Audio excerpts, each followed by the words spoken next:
جزاک اللہ خیر. بہت شکریہ آپ سب کا, آپ نے کال کیا. وقاص بھائی تھے بکھرے والی روڈ, اچھا یہ بھی ایک علاقہ ہوگا کسی شہر کا.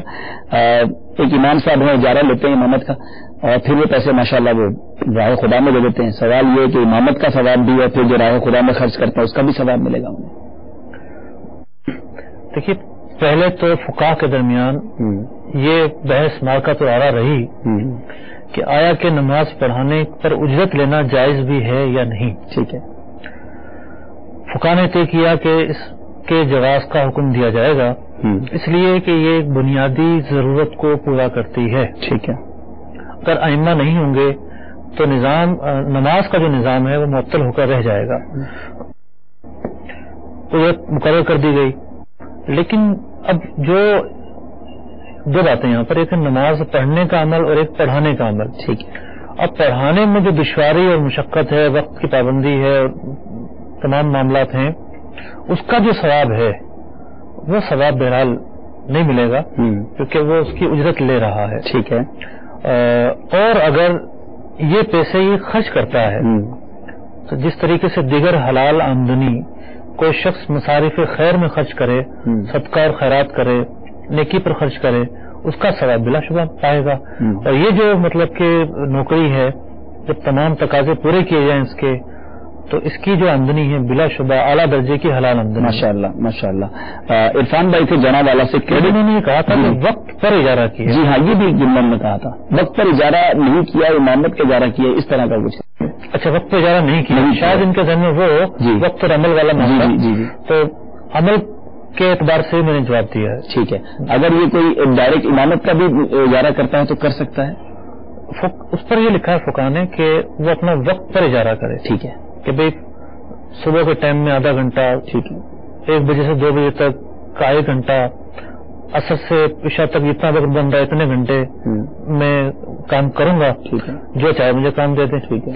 اس میں اس نے اپنا عمل جو ہے متعین نہیں کیا, اس کے منصب کے مطابق کوئی بھی کام دیا جا سکتا ہے. ٹھیک ہے.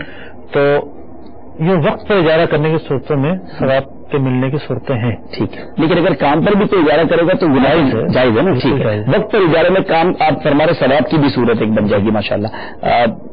عرفان بھائی کو جناب والا سے کریڈٹ کارڈ کے بارے میں کیا حکم؟ دیکھیے کریڈٹ کارڈ کے اندر ہوتا یہ ہے, ایک فارم سائن کروایا جاتا ہے جی کہ اتنے دن کے اندر اگر آپ نے پیمنٹ نہیں کی تو آپ کو سود جو ہے وہ ادا کرنا پڑے گا. صحیح. اور وہ شخص ان شرائط کے ساتھ اتفاق کرتا ہے, ایگری کرتا ہے اور سائن کرتا ہے کہ ہاں ٹھیک ہے, اگر یہ معاملہ ہوا تو میں سود دوں گا. تو پہلے مرحلے پر تو اس نے ایک ناجائز امر پر رضامندی کا اظہار کیا. ٹھیک ہے. کہ ہاں میں ادا کروں گا. ٹھیک ہے. یہ پہلا گناہ. پھر اگر ایسا ہوتا ہے کہ وقت پر ادائیگی نہیں کرتا اور ایک ایسا موقع آ جاتا ہے کہ ڈیڈ لائن جو ہے وہ کراس ہو جاتی ہے تو اسے سود ادا کرنا پڑتا ہے, تو یہ دوسرا گناہ. تو اس لیے حکم یہ ہے کہ کریڈٹ کارڈ کا جو استعمال ہے شرعی طور پر جائز نہیں ہے. ٹھیک ہے. امید ہے ہمارے اسلام بھائی عرفان بھائی کو بھی جواب مل گیا ہوگا. 65 سال کے بزرگ اور ان کا ماشاءاللہ جو خوف خدا جو انداز تھا وہ بہت پسند آیا اور ان کو فکر بھی تھی. اب ان کی بیٹی ہیں اور ہر سال 1.5 لاکھ روپے ان پر زکات تک کم و بیش بنتی ہے, لیکن وہ سونا بیچ کر دے رہی ہیں اور کوئی کمانے والا نہیں ہے. تو اب اس پیسے کو زکات میں نہ چلے جائیں, اگر ہم پراپرٹی لے کے کرایہ پہ دے دیں تو یہ کرنا کہیں غلط تو نہیں ہوگا؟ اصل میں ان کے ذہن میں یہ نقطہ تھا کہ کہیں ایسا نہ ہو کہ ہم اللہ کی طرف سے جو فریضہ ہے جی جی اس سے فرار کے لیے ہم یہ عمل کریں. بڑے فکر مند لگ رہا ہو جائے. جی جی. دیکھیے یہ نیت کر سکتے ہیں کہ سونے میں اس کی قیمت میں تو اضافہ ہو رہا ہے لیکن سونے سے آمدنی نہیں ہو رہی. ٹھیک ہے. لیکن اگر یہ کرائے کوئی جگہ لے کر کرایہ پہ چلائیں گے تو اس سے آمدنی حاصل آمدنی بھی شروع ہو جائے. تو اس عمر میں یہ ہے ممکن ان کی بیٹی بھی جو ہے وہ ان کا کوئی کاروبار نہ, جیسے کہ انہوں نے کہا. جی جی. تو جب یہ نیت کرتے ہیں کہ ہمارے لیے ایک ذریعہ آمدنی مقرر ہو جائے گا, ہم اس سونے کے بدلے بیچ کر مکان لے کے کرایہ پر چلائیں گے, تو یہ نیت ایسی ہے کہ زکوٰۃ سے فرار کی نیت نہیں. نیت اچھی یہ والی کر لیں, ضمنی طور پر پائی جا رہی ہے لیکن اس پر گرفت نہیں ہوگی. یہ نیت کر لیتے ہیں اور یہ کوئی مکان خرید لیتے ہیں, کرایہ پہ چلاتے ہیں, جو چیز کرائے پر چلانے کے لیے مطلب کہ لی جائے اس پر زکوٰۃ بھی نہیں ہوتی. ٹھیک ہے. اچھا پھر اب جو اس کی آمدنی ہوگی کرایہ ہوگا اور پھر اگر وہ جو نصاب کی شرائط اور تمام چیزیں پوری ہوگی تو پھر اس پر بھی زکوٰۃ بنے گی. کرایہ اگر سارا خرچ ہو جاتا ہے جمع نہیں ہوتا ہے تو نہیں بنے گی. تو اگر جمع ہو جاتا ہے نصاب کو پہنچتا ہے ٹھیک ہے یا پہلے سے کچھ موجود ہے اس کے ساتھ مل کر ہو جاتا ہے پھر زکوٰۃ کا حساب ہوگا. پھر اس کا کیا جا سکتا ہے. تو امید ہمارے اسلام میں پوری جواب مل جائے گا. محمد حسین بھائی ماشاءاللہ امام مسجد ہیں اور انہوں نے کال کیا مرحبا کہتے ہیں آپ کو اللہ تعالیٰ آپ کو سلامت رکھے برکت عطا فرمائے. مسجد ماشاءاللہ تعمیر کر رہے ہیں اینٹیں خریدنی ہیں اس کو پہلے سے پیسے دے دیے اینٹیں 1 سال بعد لینی ہے تو اس طرح کی ڈیل کرنا درست ہے؟ عام طور پر تو یہ ہوتا ہے اینٹ ایک ایسا پروڈکٹ ہے جسے تیار کرنا پڑتا ہے. جی تو اینٹ مطلب کہ بیچنے والے سے بھٹے والے سے اینٹ لینا یہ بے استثناء کی صورت ہوتی ہے. ٹھیک ہے. اس کے پاس مال موجود نہیں ہے بنا کر دے گا. عام طور پر یہ ہوتا ہے. ٹھیک ہے. لیکن اس میں قیمت کا پہلے لیا جانا شرط نہیں ہوتا بے استثناء میں. جیسے عام طور پر فلیٹ لیے جاتے ہیں تو یہ تھوڑی کہ پہلے ساری پیمنٹ کر دی اور پھر لی. ان کو لگتا ہے کسی بندے نے پیسے دے دیے اینٹوں والے کو دے دیتے ہیں. یہ نہیں ہوتا بے استثناء میں. ٹھیک ہے. انہوں نے جو سوال پوچھا ہے یہ ہے بے سلم. یعنی جب مال ادھار میں مال میں ادھار مقرر ہو کہ جو پروڈکٹ ہے جو ادھار ہے وہ بعد میں ملے گا پیسے ایک مشت کیش دے دیے جائیں. ٹھیک ہے. یہ بے سلم ہے. ٹھیک ہے. اس میں مال ادھار اور کیش نقد ہے.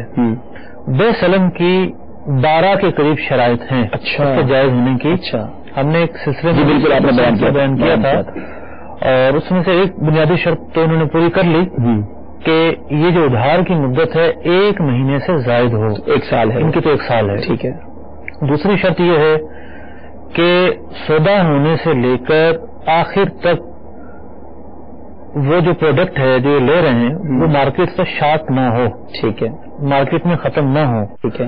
بعض شہروں میں یہ ہوتا ہے کہ بارشیں جب ہوتی ہیں تو اینٹیں ملنا بالکل بند ہو جاتا ہے. ٹھیک ہے. ملتی ہی نہیں کہیں بھی چلے جائیں. تو یہ دیکھ لیں کہ اس کا بڑا شہر ویسا نہ ہو. بند اس لیے ہوتا ہے کہ بارشوں کی وجہ سے ممکن نہیں رہتا ذرا اندرفت کے معاملات ہوتے ہیں. دوسری شرط یہ کہ جب سے سودا ہوا اس وقت سے لے کر جب ڈلیوری دینی ہے اس وقت تک وہ چیز مارکیٹ سے غائب نہ ہوئی ہو اور مزید شرائط بہار شریعت 11ویں حصے میں ملازم. 11ویں حصے بہار شریعت کا 11واں حصہ مزید محمد حسین بھائی آپ امام صاحب ہیں ماشاءاللہ مطالعہ بھی کر لیجیے گا. اور بڑی خوشی ہوئی کہ مسجدیں ماشاءاللہ ایسی خود کفیل ہے کہ ابھی سے 1 سال کے پہلے پیمنٹ ہو جاتی ہے تو بہت عالی شان انشاءاللہ اللہ نے چاہتا آپ کی مدد بنے گی. اللہ برکت عطا فرمائے. چلتے ہیں کالس کی طرف دیکھتے ہیں کہاں سے اسلام ہم سے کیا سوال کرنا چاہتے ہیں. صلی علی الحبیب صلی اللہ تعالی علی محمد صلی اللہ علیہ وسلم. السلام علیکم ورحمۃ اللہ وبرکاتہ. وعلیکم السلام ورحمۃ اللہ وبرکاتہ. حضور محمد امارت علی اطاری پنجاب گجرانوالہ سے کر رہا ہے. ہمارا میٹھے مسالے کا کام ہے. مفتی صاحب سے یہ سوال ہے ہم نا مرچیں 100 گرام اور 200 گرام کی بار کے بیچتے ہیں تو جب کوئی گاہک آتا ہے نا ہم ان کو کہتے ہیں پائیا 200 گرام یا ادپا 100 گرام. یہ کہنا ٹھیک ہے؟ نظام الدین بول رہا ہوں پنڈی گیب سے. میں کسی دکاندار تک گیا ہوں سامان لینے کے لیے. اس نے مجھے بتایا 5,200 روپے کی چیز دوں گا بیٹری. جب میں واپس کروں 5 منٹ بعد اس نے کہا یہ میں 6,000 کی دوں گا. آیا اس نے خلاف ورزی کی ہے یا نہیں کی ہے؟ محمد کرام اطاری کا ہوتا سے ایک بندے کے پاس 16 تولے سونا ہے اور گاڑی بھی ہے اور 50,000 سیلری اور وہ یہ کہتے ہیں کہ یہ میری 5 بچیاں ہیں تو ان میں میں نے باری باری یعنی ان کے رشتے کا نیت کی ہوئی ہے. اس کے متعلق ذرا بیان کر دیں. جی حضور ان کا جب سوال آگے گجرا والا یہ مرچی کا کاروبار ہے اور وہ 200 گرام کو پاؤ کہتے ہیں اور 100 گرام کو آدھا پاؤ کہتے ہیں. ہاں بالکل. تو 250 گرام کی جگہ 200 گرام کو کہہ رہے ہیں 125 گرام کی جگہ 100 گرام کو آدھا پاؤ کہہ رہے ہیں. تو اب کہنا کیسا؟ یہ تو مطلب کہ غلط ہے کیونکہ جس شہر سے بات کر رہے ہیں ایک بڑی تعداد ہوگی جو پاؤ کو زیادہ سمجھتی ہوگی. 200 گرام کو جو ہے وہ اگنور کر دے گی. پاؤ کا لفظ اس مقام پر بولنا یہ دھوکے کا ایک سبب ہے. لیکن یہ آکام دیواری سلسلے کا فائدہ نا آپ کو حل بھی مل گیا کہ آپ یہ جملہ نکال دیں اور انشاءاللہ ان کو بھی پتا ہوگا. جی ایسا نہیں کہ ان کو نہ پتا ہو لیکن کچھ ترجیحات ہوتی ہیں مسائلات ہوتے ہیں جن کی وجہ سے جملہ شامل کیا گیا ہے تو وہ جملہ خطرناک ہے. حلال آمدنی کو حرام کرنے کا باعث بن سکتا ہے وہ ہٹا دیں آپ. اس کو دوسرے لفظ میں یہ کہہ دیں 500 گرام کلو ہے وہ نہیں چلے گا نا, وہ 500 گرام میں کلو, آپ کے لگانے سے تو کلو نہیں ہو جائے گا. وہ صحیح کہہ رہے ہیں, دوسرا دور تو آپ کے پاس بھی ہوگا امانت بھائی, تو اس کو نکال دے تو ٹھیک ہو جائے گا انشاءاللہ. اچھا پہلے جو کیا پھر اس کی توبہ کرنی ہوگی. ہم نے کوئی متعین حکم بیان نہیں کیا. ٹھیک ہے. اب گاہک اسے 200 گرام ہی سمجھتا ہے, مطلب آدھا پاؤ کو 100 گرام ہی سمجھتا ہے, تو اور حکم ہے. ٹھیک ہے, لیکن ان کو ایسا کرنے کی اجازت نہیں دی ہم نے. ٹھیک ہے, ٹھیک ہے. ہمارے اسلامی بھائی تھے نظام الدین صاحب, انڈی گیٹ سے بیٹری لینے گئے. بیٹری لینے گئے 5200 روپے کی, 5 منٹ بعد گئے تو 6000 کی کر دی بیٹری. اتنی جلدی ریٹ بڑھ گیا حضرت. میں عرض کروں, ایجاب اور قبول سودے کا نام ہے. ٹھیک ہے, مطلب سودا کرنے والے نے آفر کی اور وہ آفر مجلس تک محدود رہتی ہے. ٹھیک ہے, یعنی اس کا جو وجود ہے آفر کا مجلس تک محدود ہے. ٹھیک ہے. انہوں نے قبول نہیں کی, واپس چلے گئے, تو دکاندار کی وہ آفر کل عدم ہو گئی, ختم ہو گئی. اب اس پر کوئی الزام نہیں ہے. ٹھیک ہے. یہ نہیں ہے کہ آدمی مہینے بعد آئے کہ جناب وہ آپ نے یہ کہا تھا مجلس بدلنے سے پہلے تک آفر ویلڈ ہے. آفر خواہ بیچنے والا کرے یا خریدنے والا کرے کہ مجھے اتنے میں دے دو, آفر دونوں طرح سے ہو سکتی ہے. ٹھیک ہے. اچھا لیکن اب اس میں جب دوبارہ گئے ہیں اور انہوں نے ایک نئی آفر کی ہے کہ جب اتنے کی یہ چیز ہے, دکاندار کا یہ حق ہے. ٹھیک ہے, اسے جھوٹا نہیں کہیں گے, وعدہ خلاف نہیں کہیں گے, ایسا کچھ نہیں کہیں گے. اس کا یہ حق ہے کہ وہ جب گاہک گھوم گھام کے اس کے پاس آ گیا تو وہ مہنگی بیچے. یہ بھی پاسبل کے طور پہ ایسا نہیں کرنا چاہیے. یہ بھی پاسبل ہے کہ اس سے اس وقت غلط ریٹ نکل گیا ہو زبان سے, بعد میں اس کو مشورہ کیا ہے, دکاندار نے کسی نے بتایا مال مہنگا آیا ہے, اپن کا پہلے بھی غصہ بھی ہوتا ہے. اچھا, مال جو ہے شارٹ ہوتا ہے, اسی کی دکان پہ موجود ہے اور کہیں موجود ہی نہیں ہے, تو اس نے بڑی محنت ہے کہ بھائی لے لو, گاہک کو اعتبار ہی نہیں ہے, واپس آیا, اس نے غصہ دکھایا اپنا, اتنے کو دوں گا. ایسا غصہ بھی نہیں دکھانا چاہیے بھائی, اور لینے والے کو اس پہ بدگمانی بھی نہیں کرنی چاہیے. لیکن ادھر ایک آفر ہوتی ہے کہ بھائی یہ میں آپ کو 2 دن تک, یہ 4 گھنٹے تک اجازت دیتا ہوں, میری طرف سے یہ چھوٹ, ہمارے مارکیٹ میں کہا جاتا ہے کہ اتنے روپے میں آپ کو میں نے چھوٹ دے دی, آفر دے دی. تو اب وہ اتنے ایک دن کی آفر ہے یا 4 گھنٹے کی آفر ہے, اس دوران آ کر اگر وہ قبول کر لے گا تو وہ ایکسپٹ ہو جائے گی. اصل میں وہ مجلس بدلنے کے بعد آفر کل ختم ہو گئی. ٹھیک ہے. اب جب وہ نیا 2 دن بعد معاہدہ کر رہے ہیں, ٹھیک ہے, گویا کہ وہ ایک نئے سرے سے ایگریمنٹ کر رہے ہیں. ٹھیک ہے, پچھلے سے اس کا کوئی تعلق نہیں. لیکن وہ اگر دونوں ایک بار پھر راضی ہو گئے تو وہ ڈیل دوبارہ ہو جائے گی. کہوٹا سے ہمارے اسلام بیٹھے 14 تولے سونا ہے, ایک گاڑی بھی ہے, 50,000 روپے ماہانہ سیلری بھی ہے, اور انہوں نے یہ کہا کہ میری 5 بچیاں, میں ان کی شادی. زکوٰۃ کے حوالے سے پوچھنا چاہتے ہیں جی کیا کرنا چاہیے. تو محض نیت کر لینے سے بچیاں اگر بالغ ہیں تو وہ چیز ان کی نہیں ہو جائے گی. ٹھیک ہے. بچیوں کے نام کرنا چاہتے ہیں, چاہت ثابت ہے. ٹھیک ہے. یہ سونا ان کا ہو گیا یہ ضروری نہیں ہے. ٹھیک ہے. بالغ بچیاں ہیں تو ان کی ملکیت ان کے قبضے میں دینا پڑے گا. ٹھیک ہے. مطلب یہ گفٹ ہے, ہم نے تھوڑی دیر پہلے گفتگو کی قبضہ ہونا ضروری ہے, کہ گفٹ کے لیے قبضہ ضروری ہے. اور یہ بھی نہیں کہ وہ سونا مثال کے طور پر زیورات کی صورت میں ہے, کوئی آدھا تولے کا, کوئی 1 تولے کا, کوئی 2 تولے کا, اور آپ یہ کہیں 2 تولا اس کا, حالانکہ وہ مختلف شیپ کے اندر ہے, کم زیادہ ہے. ٹھیک ہے. الگ کر کے اس کا ہینڈ اوور کر دے. ٹھیک ہے. اس کے قبضے میں چلا جائے گا. اور پھر اگر وہ بچی, ظاہر بات ہے عام طور پر کہاں لڑکیاں اتنا زیور نہیں پہنتی, وہ ماں باپ کو دے دیتی ہیں عاریتاً, اور اس کی والدہ استعمال کرتی ہیں یا رکھے رہتے ہیں, تو پھر کوئی حرج نہیں ہے. قبضہ ثابت ہونے کے بعد انتقال ملکیت بھی ہو جائے گا. محض چاہنے سے انتقال ملکیت نہیں ہوگا. اگر ان کے قبضے میں ہی ہے تو ان کو زکوٰۃ دینی ہوگی. اگر وہ ان کی ملکیت میں ہے تو ان کو زکوٰۃ دینی ہوگی. ٹھیک ہے, ملکیت میں ہے, اور اس کے علاوہ بھی جو اس کی پوری شرائط پوری ہوتی ہے, نصاب کی وہ ہوتی ہے. اور یہ بھی واضح رہے کہ جو گاڑی کا انہوں نے کہا, تو استعمال کی جو گاڑی ہے اس پر زکوٰۃ نہیں ہوتی. اور جو سیلری ہے, سیلری کے فگر پر زکوٰۃ نہیں ہوتی.